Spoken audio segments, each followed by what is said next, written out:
Ipinahayag ng Baguio City Police Office nitong Biyernes na magtatalaga sila ng humigit kumulang 600 na pulis, kabilang ang mga unipormado at mga nakasibilyan upang masiguro ang kaayusan at kapayapaan sa lungsod. Ayon kay Police Major Marcy Grace Maron, tagapagsalita ng BCPO, ang mga pulis ay itatalaga sa iba't ibang tungkulin tulad ng pamamahala ng trapiko, anti-riot operations, pagsubaybay gamit ang intelligence team at iba pang mga seguridad na hakbang upang mapanatili ang katahimikan sa gitna ng sabayang aktibidad sa lungsod. Kinumpirma ni Police Major Maron na nabigyan ng rally permit ang grupong Liberal Youth Baguio Benguet para sa 1 kilos protesta na gaganapin mula sa Baguio Convention and Cultural Center patungong People's Park sa pamamagitan ng Harrison Road.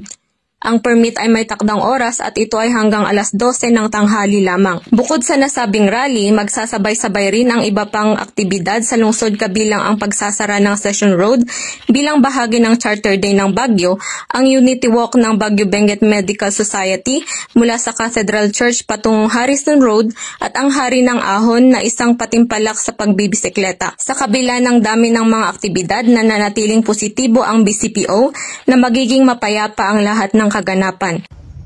Mula dito sa rehiyon ng Cordillera, ako ang inyong PNN correspondent, Patrolwoman Grace Kibian, alagad ng batas, tagataguyod ng Balitang Pulis.